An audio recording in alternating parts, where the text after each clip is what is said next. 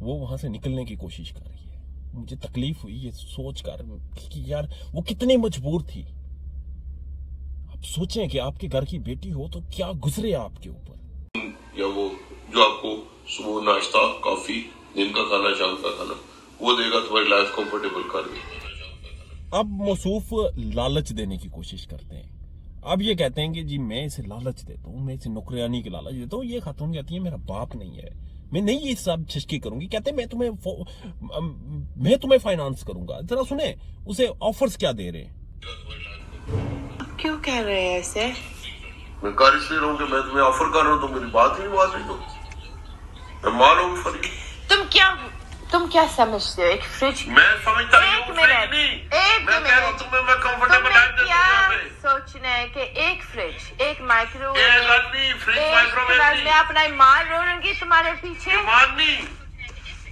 او گولی منہ میں ایک بوتل بھی نہیں ماروں گی یہ جو یہ میں گولی مارنا پسٹل نہ لے گل سن پسٹل نہ دیتا ہوں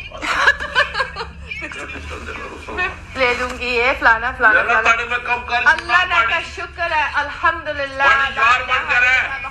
اللہ کا شکر ہے انہوں نے مجھے بہت تندرست ہاتھ دیے ہوئے اللہ کا شکر ہے وہ انہوں نے مجھے ہمت دی ہے اللہ کا شکر ہے انہوں نے مجھے بہت بڑا ایک دل دیا ہے اللہ کا شکر ہے انہوں نے میرے پاؤں میرے لاتاں یہ سب کچھ دیا ہے اللہ تعالیٰ نے میں خود کروں گی میں